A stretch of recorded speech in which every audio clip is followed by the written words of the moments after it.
اس کے بعد حضرت محمد مصطفیٰ صلی اللہ علیہ وآلہ وسلم نے پیغام دیا، اے اوڑھنے اور لپیٹنے والے، اٹھو اور لوگوں کو ایک کرنے پر لگ جاؤ، اپنے رب کی بڑائی کرو، اپنے دامن کو پاک رکھو اور گندگی سے دور رہو۔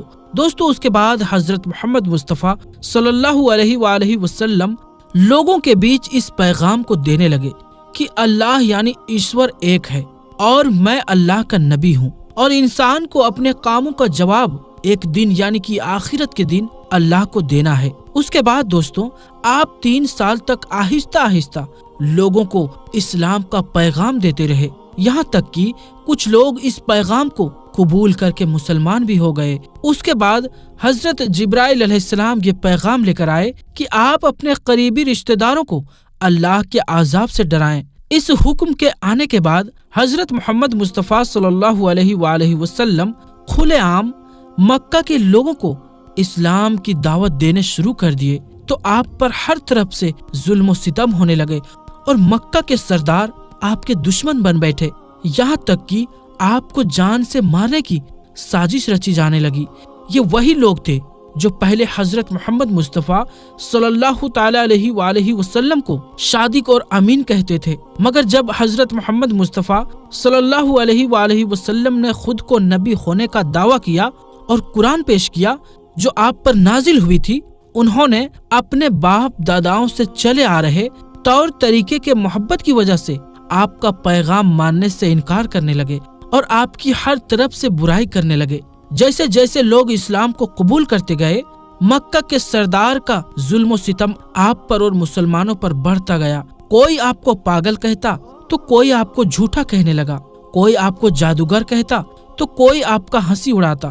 قرآن پاک جو آپ پر فرشتوں کے ذریعے سے نازل ہوئی تھی، اس کا اپمان کرنا اور اس کو جھوٹ بتانے لگے، جھوٹے قصوں سے قرآن کا مقابلہ کرنے لگے اور لوگوں کو قرآن سنانے کا موقع نہ دینے جیسا کام کرنے لگے۔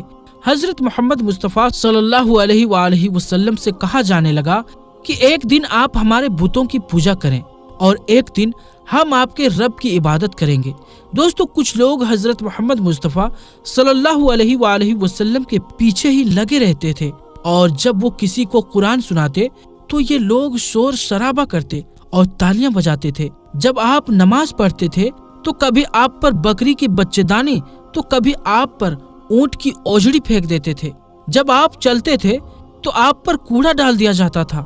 اگر کوئی غلام یا غریب اسلام قبول کر لیتا تھا تو اس پر اتنے کوڑے برسائے جاتے تھے کہ کوڑے مارنے والا بھی تھک جاتا تھا۔ تپتی دھوپ میں لٹا کر سینے پر پتھر رکھ دیا جاتا تھا۔ حالت یہ تھی کہ جان بچانا بھی مشکل تھی۔ اسلام قبول کرنے کے بعد بھی دوستو، اتنے ظلم و ستم سہنے کے بعد بھی آپ لوگوں سے فرماتے تھے، اے لوگوں، کسی ایک قبیلے، خاندان یا پھر کسی ایک ملک کا بھلا نہیں چاہتا، بلکہ میں پوری دنیا والوں کے لیے رحمت کا پیغام لے کر آیا ہوں۔ مجھے اللہ نے آپ کی ہدایت کے لیے بھیجا ہے۔ آپ نے جیسا لوگوں کو فرمایا تو اس پر عمل کر کے بھی دکھایا۔ آپ کا مقصد لوگوں کو صحیح راستے پر لانا تھا تاکہ لوگ ایک ہی خدا کو عبادت کرے۔ آپ نے لوگوں میں سے جات پات کی دیوار کو ختم فرما دیا، کالے اور گورے میں فرق کو مٹا دیا اور سب لوگوں کو ایک ہی لائن یعنی کہ اسلام کی لائن میں لا کر کھڑا کر دیا۔ آپ نے لوگوں سے فرمایا کہ حلال کمائی کے لیے کسی بھی کام کو چھوٹا نہ سمجھا جائے اور کسی بھی پیسے کی وجہ سے کسی کو بڑا نہ سمجھا جائے۔ ایسا سوچنا انسانی اور اسلامک تعلیم کے خلاف ہے۔ آپ نے لوگوں کو بتایا کہ ہم سب لوگوں کو سنبھالنے والا اللہ ہے، دنیا اور آخرت کی بادشاہ اللہ کے لیے ہی ہے۔ آپ نے اس وقت ایسے تمام بادشاہ جو لوگوں پر ظلم کرتے تھے ان کو اللہ کا خوف اور عذاب آیا اور دنیا کی اور آخرت کی تباہی کے بارے میں بھی بتایا۔ آپ نے لوگوں کو غلام آزاد کرنے کی تاکید فرمائی اور لوگوں کو غلام آزاد کرنے کا بہت بڑا ثواب بھی بتایا۔ آپ کی اسی کوشش کی وجہ سے ہزاروں غلام کھلی ہوا میں سانس لینے لگے۔ بڑے بڑے بادشاہ جو اپنے آپ کو خدا سمجھ رہے تھے وہ بھی اللہ کی عبادت میں لگ گئے۔ آپ نے دولت مند لوگوں سے فرمایا کہ اللہ نے تمہیں مال اور دولت سے نوازا ہے تو آپ کو اللہ کا حق بھی ادا کرنا ہے۔ آپ کو اس دولت کو اسی طریقے سے استعمال کرنا ہے جیسے اجازت اللہ نے تمہیں دی ہے۔ اگر تم اپنے دولت کا غلط استعمال کرو گے تو کنگال ہونے کے ساتھ ساتھ طرح طرح کے گناہوں، بیماریوں اور سزاؤں کے حقدار بھی بنو گے۔ اس کا مطلب یہ تھا کہ تم صدقہ اور خیرات کرو، غریبوں کی مدد کرو۔ دوستو، جب اللہ کے نبی حضرت محمد مصطفیٰ صلی اللہ علیہ وآلہ وسلم کی وفات ہوئی تو اس وقت تک سارے عرب میں لوگ ایمان لے آئے تھے۔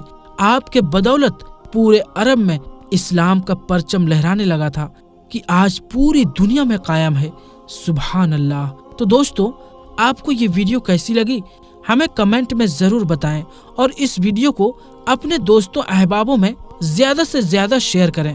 تو دوستو، انشاءاللہ ہم ملتے ہیں پھر کسی نئی ویڈیو میں۔ تب تک کے لیے السلام علیکم، اللہ حافظ۔